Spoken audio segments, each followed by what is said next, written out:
Hey guys, it's me again. This is our 20th time hanging out. Do you guys have a go to drink that you absolutely love?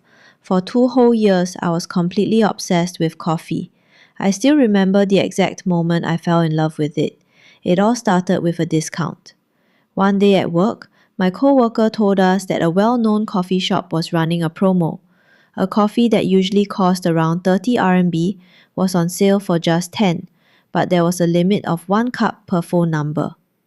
So, a bunch of us placed our orders and sent the QR codes to one coworker, who drove over to pick them up for us during his lunch break. When I took my first sip, my mind was literally blown. I never expected coffee to taste that good. Before that, my only impression of coffee was that it was just bitter. I had no idea that good coffee mixed with good milk could taste so amazing. For the next 2 years, I was totally hooked. At first, I just stuck to ordering delivery. For instance, if I tried a specific coffee from a certain shop and thought it was really good, I'd just keep ordering the exact same one long term. Yeah, I have this weird quirk. Whenever I find a food or drink I like, I'll obsessively eat or drink that exact same thing on repeat. And I mean at a very high frequency, pretty much every single day. During that phase, I ordered the exact same milk coffee every day. Even though I was really enjoying it, it was taking a serious toll on my wallet. My salary wasn't that high to begin with, so ordering expensive coffee every single day was obviously not sustainable in the long run. So, I started brainstorming. I wanted to keep drinking my favorite milk coffee every day, but I also needed to cut costs. Then it hit me. I could just buy the ingredients online and make it myself. During this process, I experimented with a bunch of different types of milk and discovered that the differences between them can actually be huge.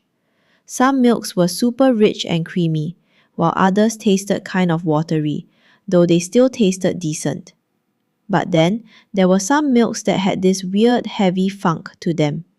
I don't know how else to describe that stuffiness, but after drinking it, it left a strange gamey aftertaste that almost made me gag and feel a little suffocated.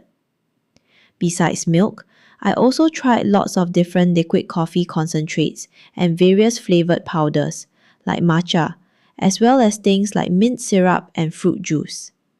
After all my experimenting, I finally managed to bring the cost down, just like I wanted. But then, I was hit with a whole new problem. My weight was shooting up. It turned out that drinking all that milk every day, combined with the fact that I barely exercised, meant all those excess calories weren't being burned off. Naturally, they just turned into pure body fat. After putting on about 7 or 8 pounds, I just couldn't take it anymore, but I still desperately wanted my daily coffee fix. So, I came up with another solution, switching to fruit juice coffee.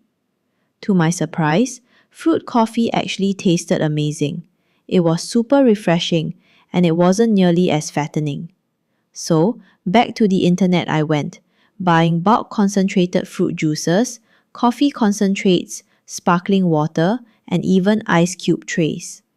After that, I happily drank my fruit coffee for over a year. At this point, you're probably thinking, and they lived happily ever after, right? Haha, nope, because I was drinking massive amounts of juice, coffee, sparkling water, and iced drinks every single day, all of which are highly acidic and really harsh on the stomach. After a year, I developed superficial gastritis. I didn't realize it until I had a flare up one night around 10 p.m. Something felt seriously wrong. I had severe heartburn, and the burning sensation in my throat was so intense it actually gave me a headache and a fever, leaving me incredibly nauseous and dry heaving. I went to the hospital the next day for a checkup, and that's when I found out I had a really severe case of gastritis that had just gone completely unnoticed. After 3 months of taking stomach medication and being super careful about my diet, it took me about a year and a half to finally get my health back. but ever since then, I haven't touched a single drop of coffee. Looking back, it makes me wonder, do a person's hobbies and habits dictate what they encounter and what kind of life they end up living? Throughout that 2-year coffee journey, if there had been just one single moment where I got sick of it and switched to a different drink, I really don't think I would have gone through all those crazy issues. That's all for today's little story. Thanks so much for tuning in and listening. I'm Ping, a new YouTuber, and I'll catch you guys in the next one.